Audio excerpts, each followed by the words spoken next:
Assalamualaikum warahmatullahi wabarakatuh. Alhamdulillahirrabbilalamin.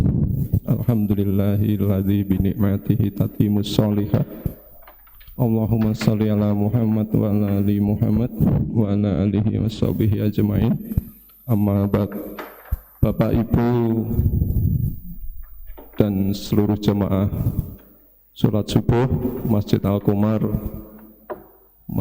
Musola Amanah dan Musola Ar-Rahman yang saya hormati rahimakumullah. Alhamdulillah pagi ini kita bisa dikumpulkan kembali Allah di Masjid Al-Qomar dalam rangka pengajian, dan nanti ada acara lainnya juga, sekaligus nanti juga insya Allah ada sekedar wedangan nantinya. Jadi Bapak Ibu sekalian, insya Allah pagi ini akan ada pengajian yang akan disampaikan oleh Al-Ustadz Dr. Okrizal Eka Putra LC. Namun demikian, sebelum beliau menyampaikan kajian, sambil menunggu barangkali saudara-saudara kita dari musola yang belum datang, karena insya Allah ini nanti juga akan ada pembagian zakat mal untuk beberapa saudara kita yang memang telah dinilai oleh Takmir Al-Qomar, Takmir Amanah maupun Takmir Ar-Rahman berhak menerima zakat tersebut. Maka nanti setelah pengajian akan dilanjutkan dengan pembagian zakat mal tersebut. Berkaitan dengan zakat mal tersebut, untuk itu kami mohon kepada Bapak Haji Muhammad Darin untuk memberi pencerahan kepada kita semua beberapa menit, agar nyun sewu agar kita semua bisa mensyukuri apa nanti yang akan kita terima. Jadi mohon maaf nanti yang tidak menerima tidak usah menyesali, tidak usah meratapi nggih kok aku ora nampa. Begitupun juga yang menerima, mohon amanahnya dijaga, dimanfaatkan untuk hal-hal yang memang bermanfaat ya. Jadi nyun sewu jangan untuk beli kuota atau untuk nyemir rambut aja, jangan hal-hal yang seperti itu, jadi dimanfaatkan untuk hal-hal yang bermanfaat. Untuk mempersingkat itu, kami mohon kepada Bapak Haji Muhammad Darin untuk menyampaikan pencerahannya kepada kita semua. Monggo Bapak.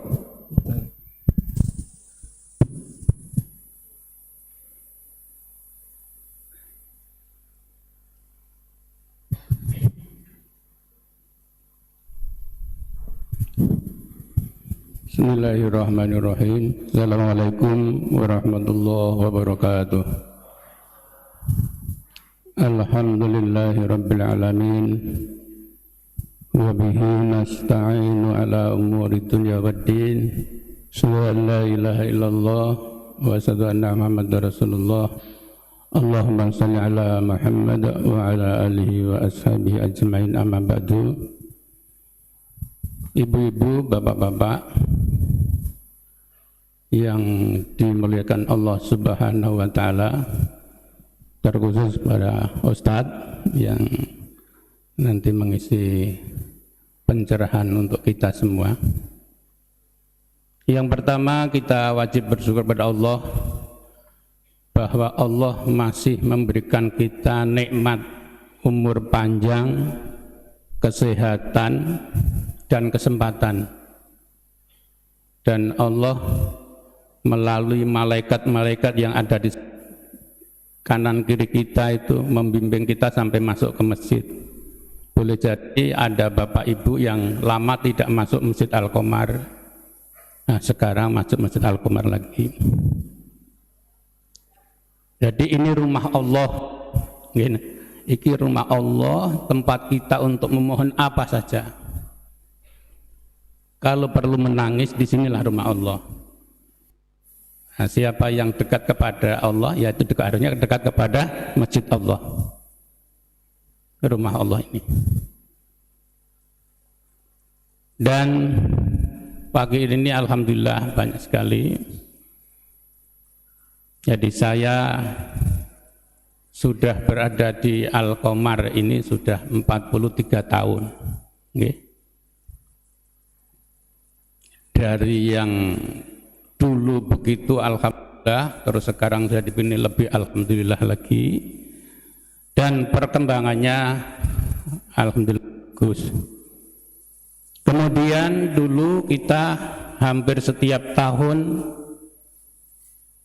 menyerahkan zakat mal gitu. Hampir setiap tahun kan gitu. Namun akhir-akhir ini tidak bisa setiap tahun sekali karena nominalnya, jumlahnya berkurang. Nominalnya berkurang. Jadi ini yang perlu menjadi perhatian. Berkurangnya boleh jadi karena keadaan ekonomi sehingga tidak bisa memberikan zakat mal. Karena zakat mal itu kan orang yang punya kelebihan harta. Nah ini monggo jadi Ar-Rahman sama Ar-Rahman. Maka bagi yang punya kelebihan harta diwajibkan untuk memberikan zakat mal. Zakat mal itu zakat dari harta atau penghasilan yang kita peroleh setiap bulan atau setiap tahun. Sebab harta itu melekat kepada kita yang memiliki. Harta itu melekat kepada kita yang memiliki. Nah, sehingga jangan sampai nanti kita meninggal dunia meninggalkan harta warisan yang menjadi rebutan ahli waris. Kan itu. Alhamdulillah di itu nampaknya belum pernah ada ya. Saya belum pernah pegang perkara yang masalah waris di sini. Yang ada di kota itu besar sekali itu.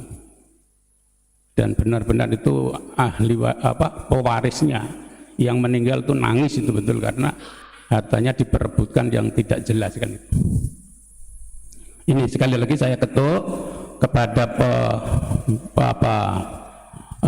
pemilik harta yang memiliki penghasilan yang lebih, kita berusaha untuk mengeluarkan zakat mal setiap tahun. Dan zakat mal itu boleh dibagian tidak harus bersamaan dengan zakat fitrah. Ini sudah menjadi komitmen bersama. Karena kalau dia bayar fitrah kan sudah kita dapat beras dan alhamdulillah bagiannya banyak-banyak. Jangan sampai nanti berlebih malah digunakan yang tidak benar. Yang kedua, penggunaan zakat mal ini seperti tadi disampaikan kepada Mas Yuyu itu yang benar. Bersyukur kita diberikan zakat mal. Ya Allah, dengan zakat mal ini mudah-mudahan tahun depan saya tidak menerima tapi saya bisa memberi. Itu doa kita begitu. Jangan sampai kita berdoa setiap tahun. Apalagi dikatakan yang tidak menerima malah singgung, protes, enggak boleh. Ya, yang nyeleksi sudah banyak sekali sudah, itu loh. Jangan. Boleh jadi dengan tidak diberi Allah akan memberi rezeki yang lain. Itu benar. Sudah saya buktikan itu. Saya pindah dari tugas ke tugas, saya itu kan dekat dengan masjid, jadi tahu persis keluhan-keluhan dari jamaah itu. Jadi rezeki itu dari Allah, ya. Bukan dari pemberian kita. Ini hanya melalui sarana. Nah, itu. Ya, mudah-mudahan saya doakanlah Bapak Ibu jamaah di Al-Qomar, di Al-Iman dan Ar-Rahmani, benar-benar Allah memberikan kita kecukupan rezeki ya, sehingga tahun berikutnya bisa bisa mengeluarkan zakat mal kita bersama. Dan mari kita isi sekarang. Ini sudah mulai Al-Qomar, kita rapatkan shop, mari kita mulai. ya hidup yang baru. Memang kita kelebihan sekarang harus pakai apa itu nama? Masker nih. Yang kalau perempuan ada panjang, dulu orang mengejek pakai cadar, sekarang orang pakai cadar semua. Jadi ini Allah mau menunjukkan ya bahwa kebesaran Allah. Sekali lagi saya ucapkan Bapak Ibu sekalian, mudah-mudahan diberi umur panjang ya, murah rezeki, sehat walafiat, dan menjadi ahli ibadah. Kalau saya doakan dulu ahli ibadah, senang bersedekah, dan rajin membaca Al-Quran. 3 itu jangan sampai lupa, tahajud itu ya, setelah kita sehat dan ini saja, kurang lebihnya mohon maaf. Akhirul kalam, assalamualaikum warahmatullahi wabarakatuh.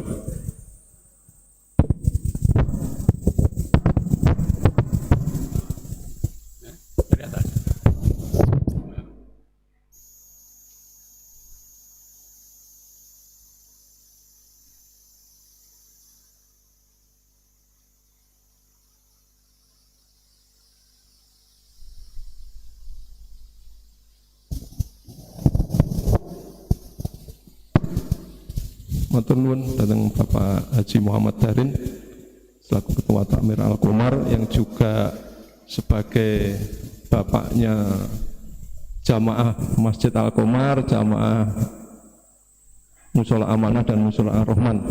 Selanjutnya kami mohon kepada Ustadz Afrizal untuk menyampaikan pengajiannya kepada kita semua.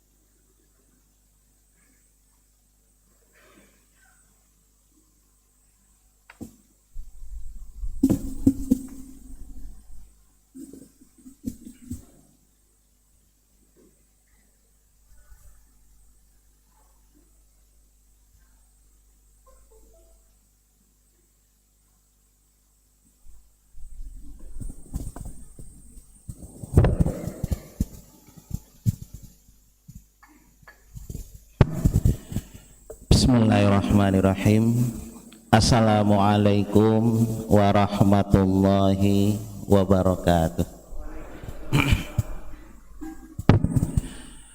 Alhamdulillahi rabbil alamin. Alhamdulillazi anzala 'abdihil kitaba wa lam yaj'alhu 'iwaja. Asyhadu an la ilaha illallah wa asyhadu anna Muhammadan abduhu wa rasuluh la nabiyya ba'dahu minal qiyamah. Allahumma salli ala Muhammad wa ala alihi haqqa qadrihi wa miqdaril azim. Rabbi shrah li sadri wa yassir amri wahlul 'uqdatam min lisani yafqahu qawli, amma ba'du. Kaum muslimin dan muslimat yang dirahmati Allah, syukur alhamdulillah kita masih diberikan Allah kesehatan, keimanan dan keselamatan. Semoga Allah menjaga kita dari seluruh wabah.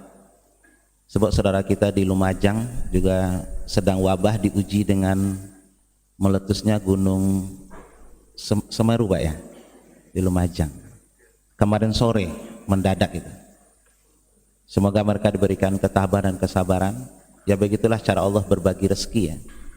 Kita di Jogja masih selamat lah insya Allah. Dari ujian kita baru wabah ya, itu pun sudah mau berakhir insya Allah. Semoga Allah menjaga kita, dan kalaupun Allah memanggil kita, mudah-mudahan dalam keadaan husnul khatimah. Salam dan salam kita selalu persembahkan kepada Nabi besar Muhammad SAW yang telah meninggalkan 2 warisan bergatul Al-Quran dan As-Sunnah.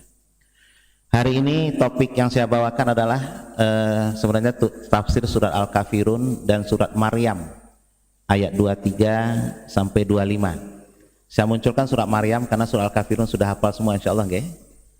Itu ayat langganan sholat ini. Insya Allah udah hafal itu. Baiklah, saya mulai dengan surat Maryam dulu. Kita sampai syuruk insya Allah nggak lama. Ini akan membuktikan ayat ini ada beberapa hal. Ayat ini menceritakan kepada kita pembuktian fakta ilmiah. Ternyata Nabi Isa atau Yesus bagi orang Kristiani itu Bahasa Ibraninya sebenarnya Yesua. Jadi kalau bahasa kita Isa, bahasa Ibraninya Yesua. Lalu mereka menghormati orang biasanya dikasih us ya, Yesus, Dominikus, Agustinus gitu ya. Pakai us mereka. Makanya jadi Yesus ini, sebenarnya Yesua. Mereka mengatakan bahwa kelahiran Nabi Isa atau Yesus itu adalah 25 Desember besok. PPKM level 3. Apakah benar Al-Quran menceritakan itu? Benar enggak Nabi Isa itu lahir 25 Desember? Ayat ini nanti akan menjawab. Ternyata salah. Sebenarnya mereka ingin merayakan 1 Januari. Kan 1 Januari 1 awal Masehi. Sama dengan tahun baru Islam dimulai dengan hijrahnya Rasulullah. Nah, mereka ingin juga 1 Januari.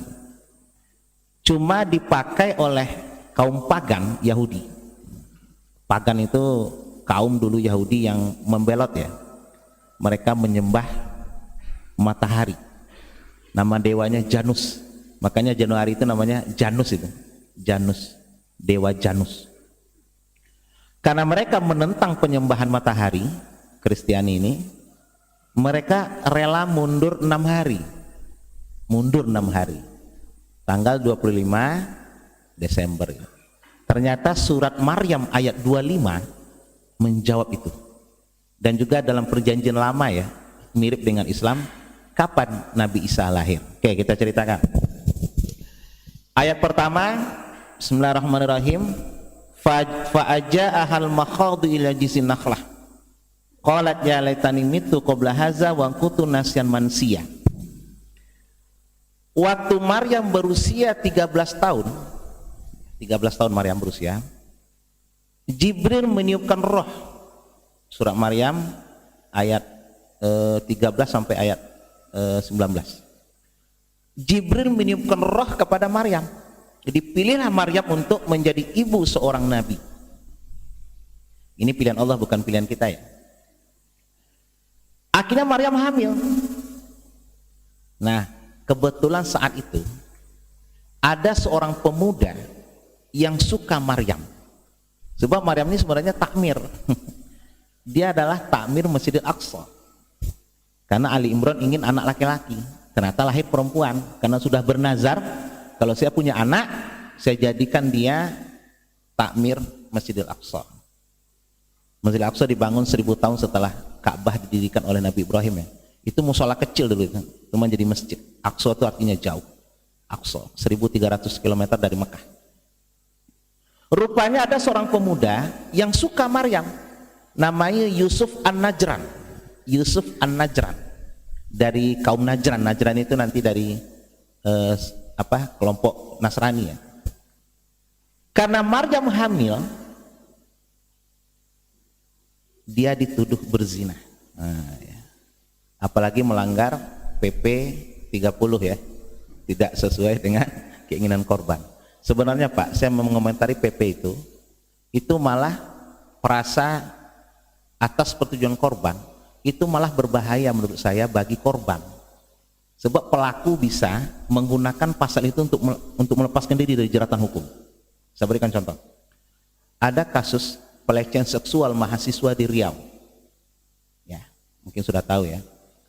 Itu di videonya waktu dia dipeluk dan dicium oleh dosennya, dia tidak melakukan perlawanan. Dia diam. Nah, itu bisa dijadikan alasan oleh dosen. Dia setuju kok gitu loh. Kalau dia tidak setuju, seharusnya dia menepis tangannya atau dia mundur ke belakang. Akhirnya lolos si dosen, kan bahaya tuh. Nah, kan, jadi undang-undang itu bahaya menurut saya. Dia setuju kok gitu loh. Kalau memang dia nggak setuju, kenapa dia nggak mundur? Kenapa dia nggak menepis? Kenapa dia diam saja? Berarti dia menikmati gitu loh. Lolos si dosen. Padahal bejat tuh. Makanya kata-kata itu berbahaya juga menurut saya. Nah, waktu Maryam hamil, jadi Al-Quran biasanya kalau menyebutkan sebuah peristiwa tapi disebutkan nama, itu biasanya tidak terulang, kejadiannya tidak terulang gitu. Jadi Maryam hamil tanpa hubungan biologis itu tidak akan terulang lagi sampai akhir zaman.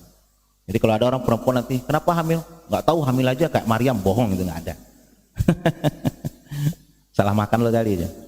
Nah, akhirnya diusirlah Maryam dari Baitul Maqdis. Maryam baghia, anti baghia, kau itu perempuan nggak benar gitu loh. Tinggalkan Masjid Al-Aqsa, ini masjid suci, kau nggak boleh tinggal di sini. Pergilah Maryam sendirian dalam kondisi hamil tua, sudah mau melahirkan 9 bulan ya. Nah di sini cerita fa'aja ahal makhadu, ketika Maryam sudah merasakan sakit mau melahirkan. Kalau bahasa kita mungkin sudah buka 10 Bu ya, benar Bu ya, 10 ya, lupa saya. Buka 10 lah. Akhirnya Maryam sampai di sebuah kebun, ada pohon kurma. Apa kata Allah? Ila jiz'in nakhlah, bersandarlah kau di pohon kurma, kata Allah. Akhirnya Maryam duduk jongkok. Ibu-ibu yang dirahmati Allah, saya ingin membahas ini sedikit ya.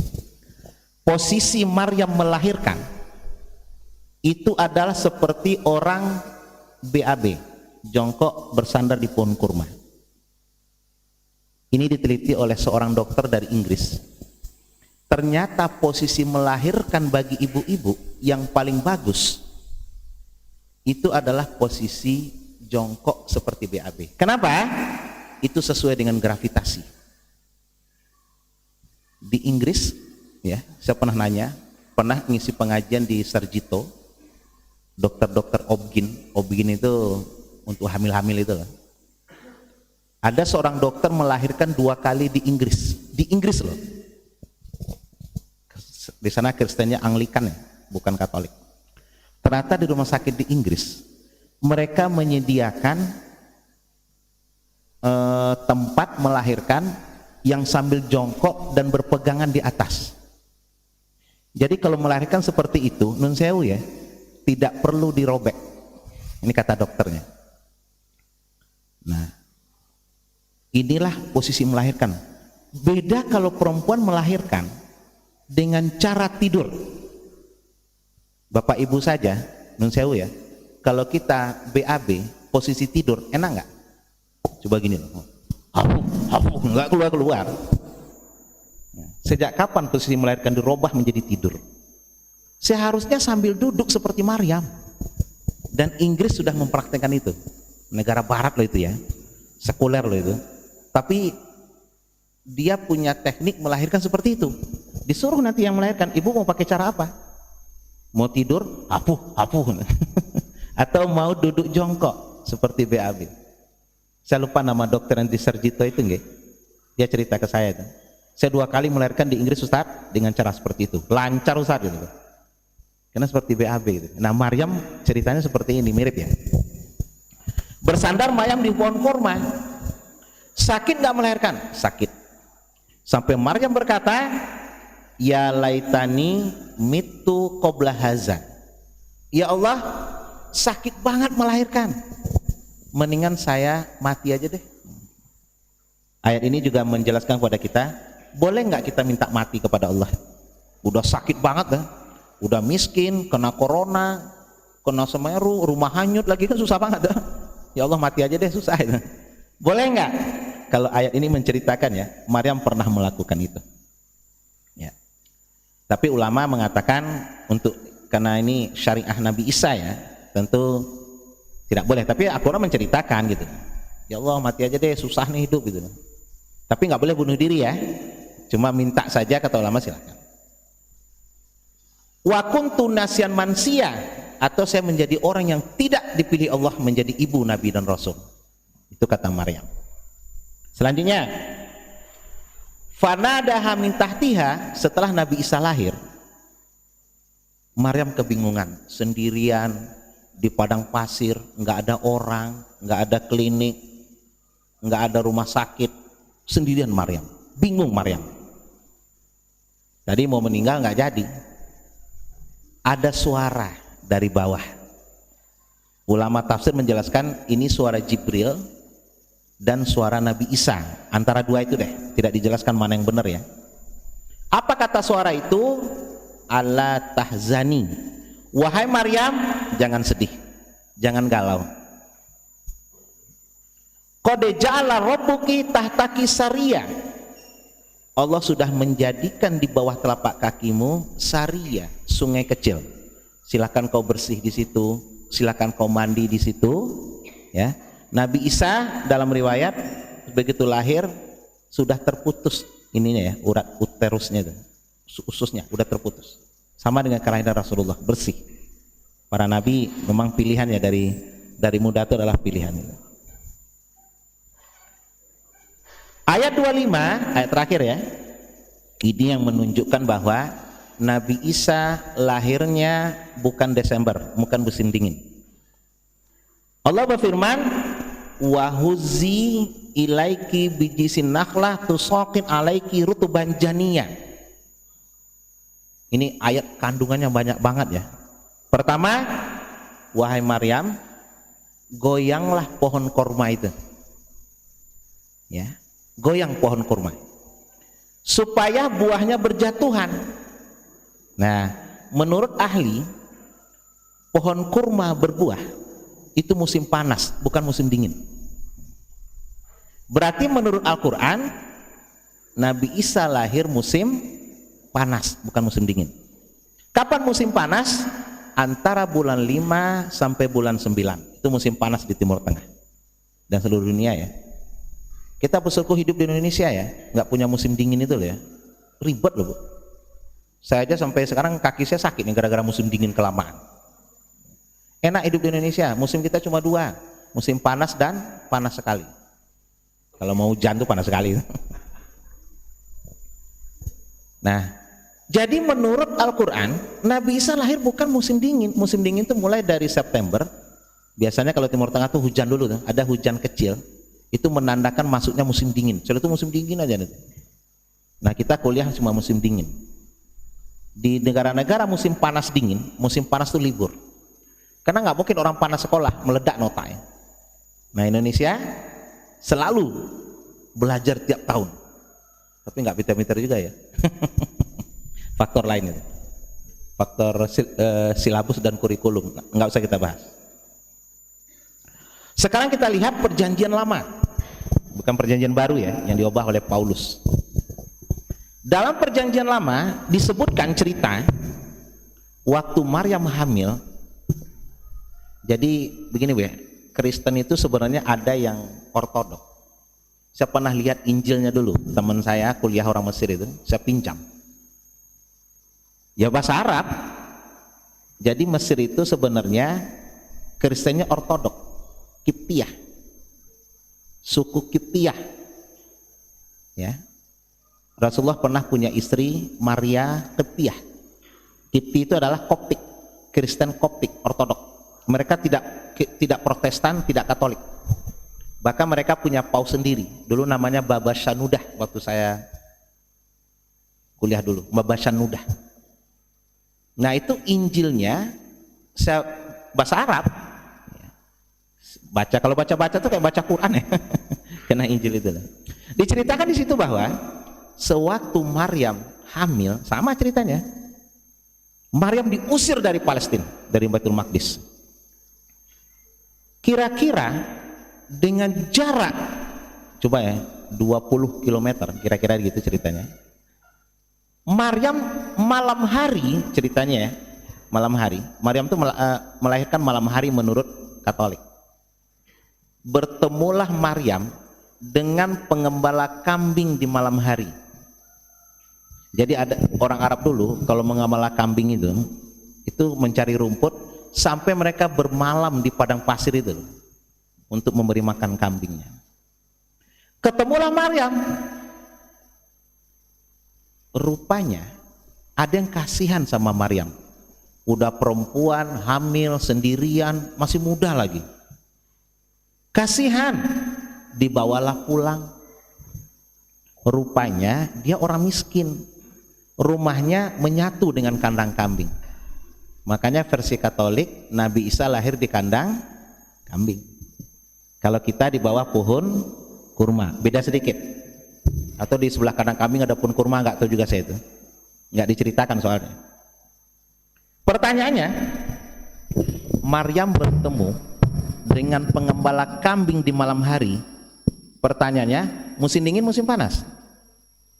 Musim panas dong, musim dingin mati no kambingnya dibawa keluar. Berarti versi Katolik dengan versi Islam sama.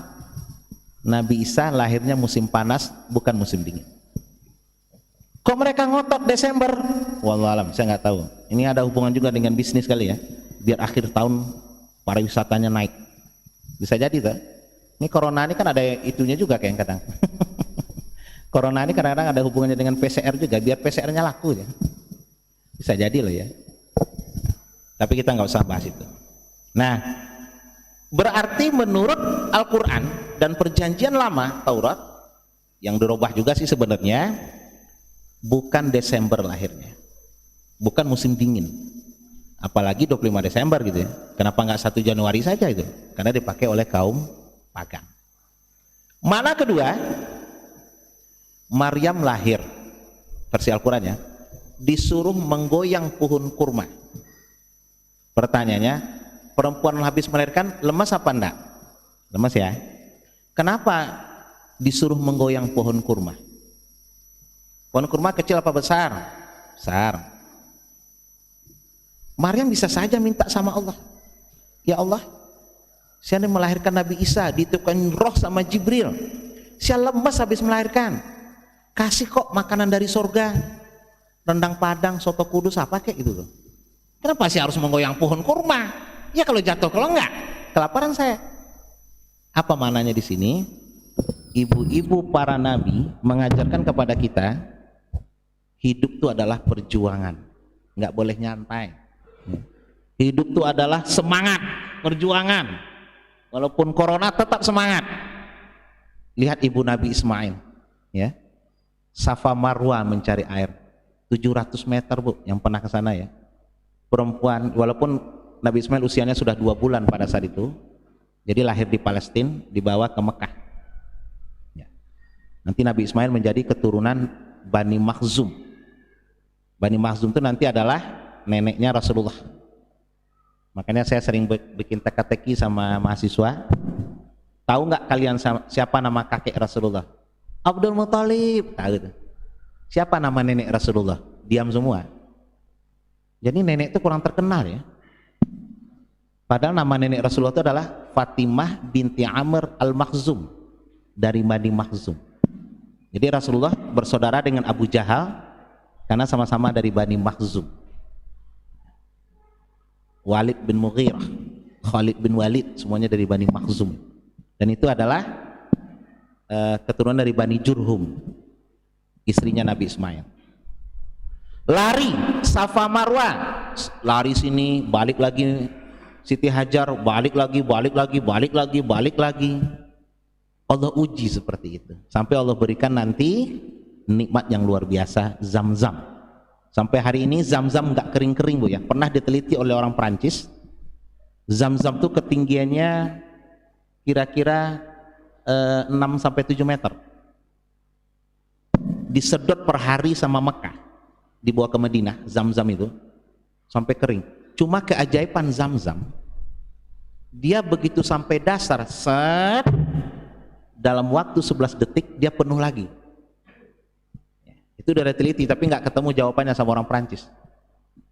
Di Madinah ke beberapa ton dibawa ke Madinah, orang sekitar Mekah.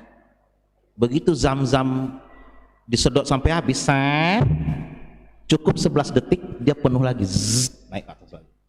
Itu kelebihan Zam-Zam sampai hari ini, minuman terbaik ya, mineralnya bagus sekali, sampai dipalsukan ya sama warga kita. Pokoknya yang dipalsukan itu berarti laris itu kalau nggak mungkin dipalsukan ya. Sama dengan lagu ya, lagu itu kalau nggak dibajak itu belum laris itu. Makanya SBY bikin lagu nggak pernah dibajak, makanya nggak laris. Harus dibajak dulu baru laris. Inilah perjuangan Maryam menggoyang pohon korma, Siti Hajar sama ibunda Rasulullah ya, ditinggal suami, hamil, kondisi ekonomi begitu. Walaupun kakek beliau itu raja ya, Abdul Muthalib itu kan raja Mekah pada saat itu. Beliau yang menguasai sumur Zam-Zam itu dulu, karena sumber air. Makna ketiga, yang terakhir ya, di sini kita bagi zakat. Alhamdulillah kita masih ada zakat mal ya, untuk diberikan. Kenapa Allah menyuruh makan kurma? Allah ingin ngirim pesan kepada kita. Wahai ibu-ibu yang habis melahirkan, wahai bapak-bapak yang punya istri melahirkan atau anak yang melahirkan, setelah melahirkan makanlah buah kurma. Silakan diteliti oleh farmasi ya. Apa kandungan kurma sehingga cocok untuk istri yang habis melahirkan. Saya sudah praktek ini. Istri saya melahirkan 4 kali. Berarti anak saya 4 dong. Semuanya sesar. Ya karena gangguan kesehatan ya. Anak pertama, anak kedua, saya lupa ayat ini. Istri saya belikan lidah buaya, katanya bagus untuk luka gitu. Saya carilah lidah buaya, sampai saya berantem sama buaya itu. Nyari lidahnya. Tidak maksudnya bunga lidah buaya. Ternyata ada yang sudah dibikin manisan oleh orang Kalimantan, beli di Superindo. Enggak, saya nggak promosi ya, cuma di situ doang adanya. Saya ambil minumnya, istri saya minum gitu. Sesar tuh nggak enaknya gini Bu ya, beda dengan lahir normal. Lahir normal sakit melahirkan, habis lahir sehat. Kalau sesar beda, sakitnya habis melahirkan. 3 hari istri saya tuh nggak bisa jalan, ke kamar mandi saya gendong terus. Saya termasuk suami solehah ya, sayang sama istri, saya gendong. 3 hari baru dia bisa jalan sendiri. Anak ketiga keempat saya belikan sari kurma. Sari kurma belinya di Babarsari, karena istri saya melahirkan rumah sakitnya Pak Hasto, apa namanya, Sadewa. 4-empatnya di Sadewa anak saya lahir. Dokter Hasto itu, yang dulu jadi Bupati Kulon Progo, sekarang beliau ke Jakarta jadi kepala BKKBN. Orang Jogja keren-keren. Prestasi semua kalau jadi pemimpin. Anies orang Jogja, siapa bilang Anies orang Jakarta? Orang Jogja loh dia dulu. Alumni mana itu? SMA 6, S1-nya ekonomi UGM, Jogja gitu. Rumahnya di Jalan Kaliurang, kilometer 4-5. Orang Jogja tuh keren-keren. Sri Sultan Hamengkubuwono ke-9. Wakil SBY siapa dulu? Wakil SBY Budiono, keren-keren orang. Orang Jogja tuh memang amanah-amanah orangnya, benar nggak? Sederhana-sederhana, benar nggak? Oh, itu yang cocok jadi pemimpin. Cuma orang sentimen sama orang Jogja, heran saya. Yang Jogja mau memerdekakan diri karena kerajaan. Oh, ente tahu nggak? Saya bilang, waktu Jakarta diserang sama Belanda, ya, Soekarno nelfon 3 kerajaan. Maaf, saya buka sejarah nggak apa-apa. Cirebon sama Surakarta. Bisa nggak kami menompang di sana menjadi pemerintahan darurat? Menolak mereka. Cuma Sri Sultan Hamengkubuwono ke-9 yang menerima pada saat itu. Soekarno, silahkan bawa ke Jogja seluruh pasukan Anda, seluruh dokumen Anda. Jadikanlah Jogja sebagai tempat pemerintahan darurat Republik Indonesia. Begitu Jogja. Ente curiga sama Jogja? Kan nggak tahu sejarah, buta sejarah kalian ngomong sembarangan. Kerajaan lain menolak kok. Jogja menerima. Berapa juta gulden habis sampai diserahkan sama Raja Jogja. Ini duit. Bahkan yang menggaji karyawan Soekarno itu Keraton Jogja loh. Catat tuh dalam sejarah. Nggak ada lagi Soekarno duit untuk menggaji seluruh menterinya, seluruh karyawannya. Siapa yang menggaji? Sri Sultan dari Jogja. Sampai habis duit Sri Sultan, bayangkan. Kurang apa Jogja sumbangsinya untuk negara ini? Kita kok ngomongin itu ya? Tadi ngomong apa saya? Kurma. Sampai ke sono kurma-kurma gimana sih? Ya nggak apa-apa deh. Biar orang tahu sejarah. Jogja ini kota hebat. Saya aja nggak mau keluar kok dari Jogja. Oh iya Bu, saya pernah hidup tuh pindah-pindah saya dulu. Ya kemana-mana deh. Jakarta pernah. Nah Jakarta Jogja tuh orang yang pernah hidup di Jakarta pindah ke Jogja tuh adem sekali loh. Saya pernah Jakarta 5 tahun. Waktu S2 dulu. Persaingan hidup tinggi sekali loh di sana. Kalau Jogja santai aja saya lihat deh. Di Jakarta tuh kalau ada teman punya HP baru, kita meriang lah itu. Ya. Teman punya motor baru, kita masuk angin. Tetangga beli kulkas baru, stroke deh. Kalau Jogja santai aja, ente mau HP baru kayak motor baru kayak orang Jogja santai aja loh saya lihat. Nggak terpengaruh, panas loh dia. Orang Jogja tuh memang menerima ya. Apa nama bahasa Jawanya? Nerimo ing pandum apa?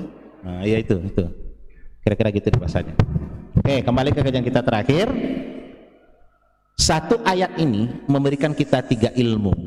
Pertama, menunjukkan kelahiran Nabi Isa itu musim panas, bukan musim dingin. Jadi kita ngucapin Natal juga salah. Ya, ngucapin aja udah salah, tanggalnya juga salah. Ya. Sebab tanggalnya sebenarnya antara bulan 5-9. Cuma ada ulama yang mengatakan bulan 7, pertengahan antara bulan 5 dan bulan 9. Yang kedua, Natal itu adalah perayaan Nabi Isa menjadi anak Tuhan. Lam yalid walam yulad, merusak surat Al-Ikhlas. Jadi nggak usah diucapin. Lalu Indonesia bagian timur, gimana Pak Ustadz? Dia Idul Fitri ngucapin. Masa kita nggak ngucapin Natal sih? Ya nggak usah diucapin. Kalau terpaksa pun ngucapin, kata ulama tahun 96 Darul Ifta Mesir mengeluarkan jangan menggunakan kata-kata selamat ya. Kalaupun terpaksa, misalnya kita kos di rumah ibu kos Kristen, dia lagi Natal gitu loh, ucapin aja, jangan pakai kata selamat bu lagi Natal ya, gitu aja. Rumahnya rame ya, selamat ya, nah, sama aja tuh, pindah ke belakang selamatnya itu, nggak boleh. Pokoknya jangan pakai kata selamat kalaupun terpaksa. Wah lagi Natal ya, rame ya, nah itu aja. Selamat ya, sama aja itu, pindah ke belakang selamatnya.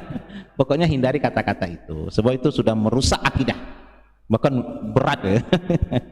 Kan toleransi Pak, toleransi bukan di situ. Toleransi itu di masalah sosial. Akidah syariah kita eksklusif, nggak boleh toleransi. Ya, hati-hati ikut ibadah agama lain, kafir, nggak main-main. Nah, makanya kita toleransi, buktikan sekarang ketika corona, apalagi di Lumajang ya, diuji Allah, mau agama apapun kita bantu. Nah, itu apanya, toleransinya umat Islam. Umat Islam itu paling toleran loh. Ini saya kalau ada waktu Bapak Ibu, saya tunjukkan data-data dokumen sebelum Masehi, berapa orang Yahudi yang dibunuh oleh orang Kristen, berapa Yahudi membunuh Kristen, ribuan, ratusan, ada datanya sama saya ya. Ribuan, mereka saling bunuh dulu ya. Bahkan gereja Katolik itu berapa kali membunuh orang Protestan itu, karena dianggap pengkhianat, kafir, bid'ah. Mereka juga punya istilah bid'ah, jadi bukan kita doang punya bid'ah. Kalau sudah bid'ah tuh disiksa sama gereja ya. Jadi hari ini kita belajar ya, karena sudah syuruh, toleransi kita jaga. Ini bulan Desember ya, bulan setrum ini, jadi jangan dekat pohon nanti kesetrum ya. Ya biarkan. Toleransi itu maknanya 2, membiarkan dan menghormati. Udah selesai. Biarkan saudara kita dari Kristiani merayakan Natalnya dengan cara, biarkan aja, nggak usah diganggu. Kalau diajak ke rumahnya ya makan aja, tapi kalau bisa makan buah aja.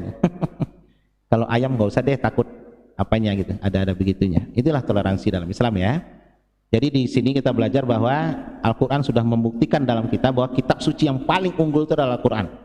Ada sejarahnya, ada akhlaknya, ada aturannya.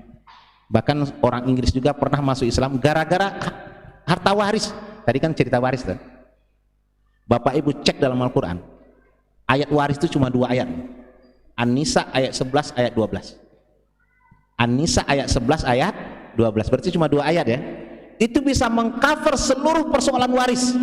Istri meninggal berapa, suami meninggal berapa, anak meninggal berapa, keponakan meninggal berapa, saudara meninggal berapa, selesai. Apa kata ahli dari seorang Amerika itu? Amerika saja untuk bikin hukum waris tebalnya segini, sejari saya ini loh tebalnya, kira-kira 500 halaman. Al-Quran cuma 2 ayat. Itu bukanan manusia. Kalau manusia nggak bisa bikin seperti itu. Manusia bikin hukum waris saja di Amerika nih, segini loh, 500 halaman.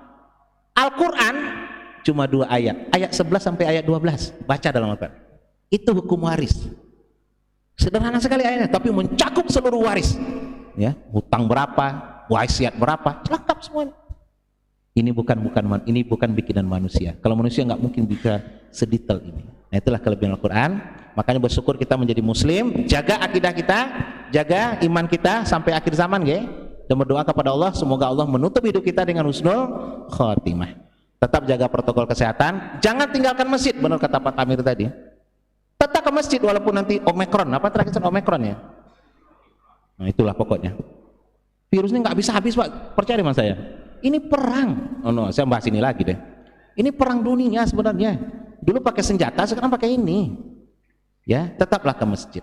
Ya, tapi jaga protokol kesehatan, pakai masker gitu. Saya memang orangnya nggak suka pakai masker, karena hidung saya kecil itu, sesek itu. Sampai dirazia polisi saya di depan Polda itu. Loh, kena saya, kena razia. Kenapa nggak pakai masker Pak, kata polisi? Hidung saya kecil Pak, sesek itu. Sebenarnya saya nyindir hidung dia sih. Hidung saya kan lumayan mancung sebenarnya. Ya pakai masker ya, jaga jarak. Nih tadi sholat saya lihat sudah rapat ya. Ya nggak apa-apa itu. MUI sudah memberikan rapat kok. Di Mekah sudah rapat kok, orang ikut aja itu. Mau jarang yang ya masih ada fatwanya, mau rapat masih ada fatwa. Semoga Allah menjaga kita ya. Terima kasih. Subhanakallahumma bihamdika asyhadu an la ilaha illa anta astaghfiruka wa atubu ilaik. Assalamualaikum warahmatullahi wabarakatuh.